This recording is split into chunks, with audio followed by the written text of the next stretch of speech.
Hi everyone, how are you going? I hope you're having a lovely evening, and if you're jumping on to join me, then thank you. So the Tune In Tuesdays, I'm trying to keep them going as best I can. I hope you're enjoying them. Please do give me a little thumbs up just to let me know that you find them of value. I'm not going to stay very long tonight. I know I say that a lot and I end up talking too much, but I'm tomorrow night we're doing it's the 9th of the 9th, and you'll see a little thing, anybody that gets my newsletters, on the 9th of the 9th, the 10th of the 10th, and the 11th of the 11th. Just the energy of those numbers are really strong on those particular nights or the whole day. But what I want to do is get together with as many of you as I wish, and we're going to do a little meditation. That's going to be on tomorrow night. But as well as the meditation, hi Anna, how you going? Thanks for jumping on. I'm using the theme of letting go, and just to tonight I'm going to explain that a little bit more. So tomorrow night at 7:30, I was going to do it on Zoom. It was going to be free anyway, but I thought it's actually probably easier to, I think, do it here on Facebook as a live stream.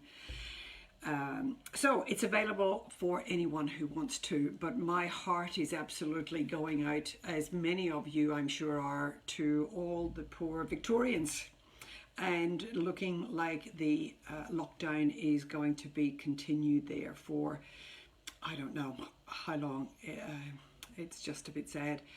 So guys, we want to get together and just do a lovely, calming, peaceful, joyful, blessing, healing meditation when we all get together, and send you some loving, encouraging, solidarity, I guess, is what I'm hoping to achieve. But all around the theme of letting go. So why letting go? What I'm talking about here is really letting go of the old paradigm and the old way of being. So we're going through a massive shift. If you haven't heard, the whole world, in fact, the universe is shifting. The energy is lifting, and this means that we are all going to experience a lot of change. COVID being a part of that, I'm quite sure. But if you thought COVID was the problem, it's only a little part of what's actually going on. But it's all changing in an amazing way, and things are going to get much, much better. I do believe they are. Probably the easiest way to describe it is it's the rebalancing of the yin and the yang. The feminine energy on the earth is rising. The energy on the planet and the universe is lifting. The frequencies and the vibrations are lifting. And what that means is we're going to see a big shift from the old way of living in a very competitive, very me against you, very action, very competitive orientated kind of energy, where we've had this old focus on having more, doing more, being more, pushing ourselves to be better than we are. Now, obviously, there's nothing wrong. It's a great thing to do, to aspire to improve ourselves.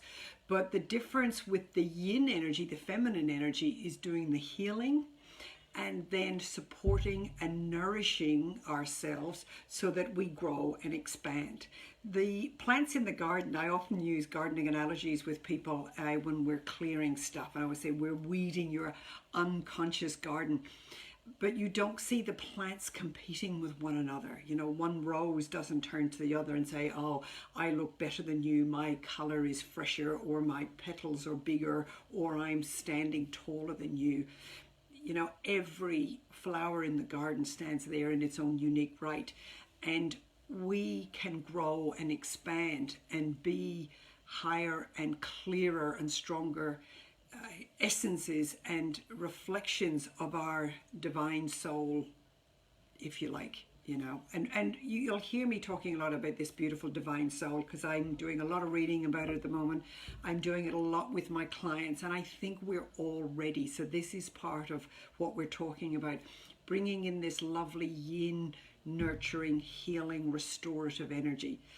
So the yin and the yang, is the two parts of our being, the masculine and the feminine. And we use masculine and feminine a lot when we talk about these energies, but I prefer to use the words yin and yang just because we all tend to slide into the male and the female, and that's not the case. All of us, men and women, all have or should have an equal balance of the yin and the yang energy, the masculine and feminine energy. So the masculine energy is very much about going out, getting stuff done, and we absolutely have to get stuff done. So that is the purpose, doing survival, going out, providing for our basic needs, building shelter, providing for our food, taking action and protecting and looking after ourselves. The yin energy is more that feminine energy then, where it's the nurturing and the healing. So you go to work, you do your work, you earn your money, and then you come home and you rest and you recover and you heal and recuperate. But the focus has very much been dominated by this masculine. There has been a dysfunction and the balance has been off. So we've seen the yang energy dominating the yin, where the value has been placed on having more, doing more, being more. So it's that not enough. There is an element of greed in that. Or it's maybe not even coming from greed, but feeling that I am not enough, I need to do more. But the yin energy is going to show us how we are enough. I've done enough today. I can go and have my dinner, have a good meal, rest, recuperate, have a bath, go for a walk, have a swim, chat to my family, communicate, connect with each other, and connect to Mother Earth and do more of the nurturing. Hi Tina, nice to see you getting on. So that's very much the balance of the masculine and feminine energy, and that's happening. But it's very much about moving from fear into love as well. Fear and a lot of the other negative emotions are on a lower scale. They are a lower vibration. And this yin energy is going to help us to heal all of that and to move us up into a higher vibration. So the ultimate emotion that we want to be sitting with is one of love. So it's love and connection. And to get to love, I always like to go, we have to do peace first. So for anyone, guys who are watching, if you've done the pillar code, the first 3 pillars, you get your peace first. Then you connect into that love and joy, and then you connect those together to really give you that confidence and activate your life moving forward.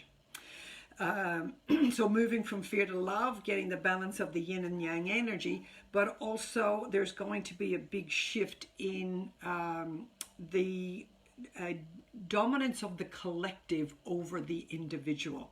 We're seeing a big shift from big establishments controlling and dominating us. So being told by organizations, being controlled by the governments, by the financial sector, so the banks, the banking, religious bodies, all of the big establishments that we have all really depended on in the past generations and the decades. But instead of them serving us, they have tended to dominate us.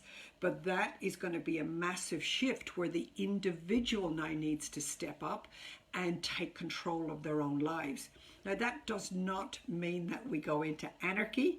When we take responsibility for ourselves, we take control of our lives, and it allows us to become independent individuals connected to our soul and then connected to one another. So there's a much greater sense of freedom. But obviously, as we tell all our teenagers, with more freedom becomes more responsibility. And with responsibility comes power. We have to get this balance between responsibility and power. And we could do a whole session just on that. So in order to move into that direction, we need to learn how to become what I like to call self-orientated. And it's funny, I often reflect back, my business name has been self-centered for well over 20 years, probably 20, 25 years. And in a way, it's been a learning curve for me to really embrace that and understand what it means. But to be self-centered is not about being selfish. Well, that was the bad connotation of those words. But nowadays, it's about taking care of ourselves, about each of us individually being the best that we can be. but also connecting our mind into our body. So we connect the mind and the body together. We connect the head and the heart, but then we also connect up and connect into our soul. We are beautiful, divine, source energy, soul beings. And that is a big shift of the energy that's coming in. So I love it, as you know, and I know many of you do too.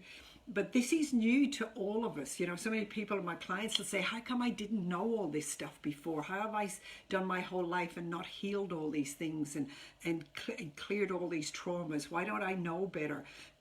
And it's funny, it's like internally within us, when we learn these new lessons and we lift our energy, it's like, oh, I should have always known this. This is so innate in us.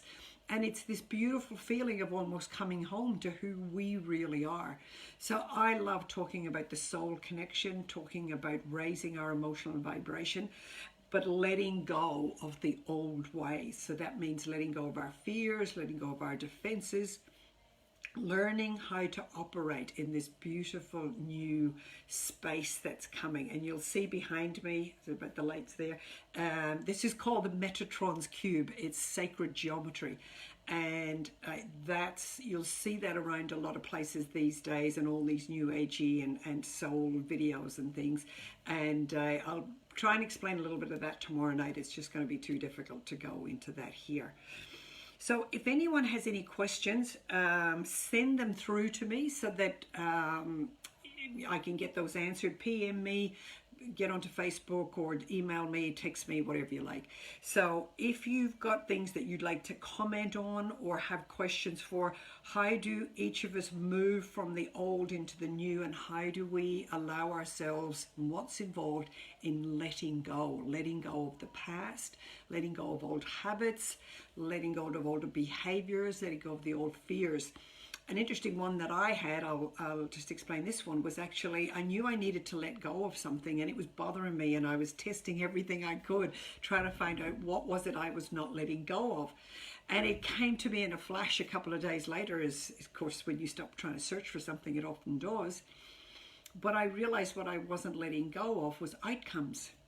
So it's like, for instance, tomorrow night, I could worry about how many people are going to show up, and are people going to be interested in this? Is this something of going to be any value to people? And I could worry about all of that, but that's being attached to the outcome. Whereas tomorrow night, we're going to get on a bit like this, and I'm just going to do it. So, you know, I'm here to, and I think, but the big thing I want to do tomorrow night is please, the more people we can get together, so please share this around, encourage your friends to get on, because the more we have together at the same time tomorrow night, the higher the vibration and the stronger that message, and the stronger the healing and the support and the connection into raising everyone's vibration, so that we all move out of this denseness as quickly as possible. And I'll be explaining a bit more of that tomorrow night. So I look forward to seeing you then. And as I said, please share around and support yourselves, encourage your yin, rest, recover, be nice to yourselves, basically, because that's all you need to do. So I hope that's helpful, and I will see you tomorrow. Thank you, everyone. Bye.